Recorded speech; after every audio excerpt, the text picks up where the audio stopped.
Okay, guys, I want to go over something that I talk about a lot, is a steep to shallow swing. So why is this good? What does it mean? What we're talking about here is the shaft in backswing, whether the shaft is in a steep position, a shallow position. So if it's steep, it's going to be pointing between toe and ball line. Shallow would be where the shaft's pointing way outside ball line. So in backswing, if you do things right, we're going to get that slightly steeper shaft. And then in downswing, we're going to have a slightly shallower shaft. Now, a lot of good players do that. Most good players do that steep to shallowing move. There are some examples where they go shallow to steep, but it's very, very rare. Most amateurs that I work with would benefit greatly if they learned a steep to shallow move. Okay, so how do you do steep to shallow?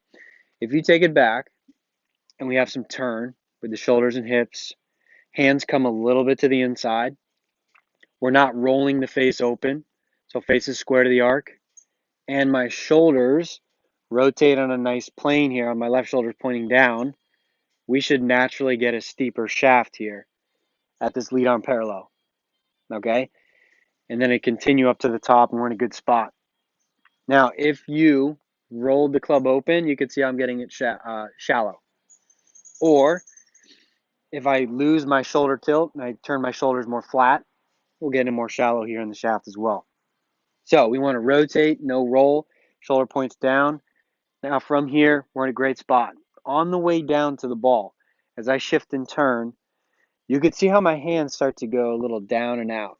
So there's a little bit of this with my hands.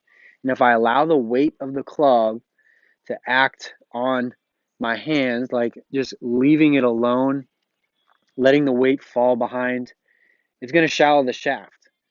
But if I start to tense and throw it down, like a re-gripping motion, which most amateurs do, and they try to swing down, hit from the top, then we're going to get steeper.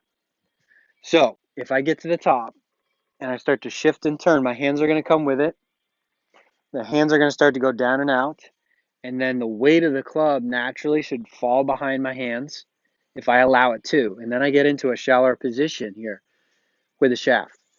It's pointed either ball line or a little outside ball line. Okay, so as a drill, what you guys could do is just go a little bit steeper and then more shallow.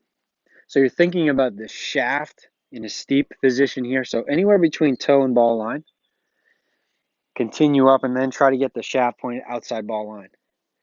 As you do this, make sure your hands are not out there, because you can see here, even if I get the shaft shallow, my hands are out.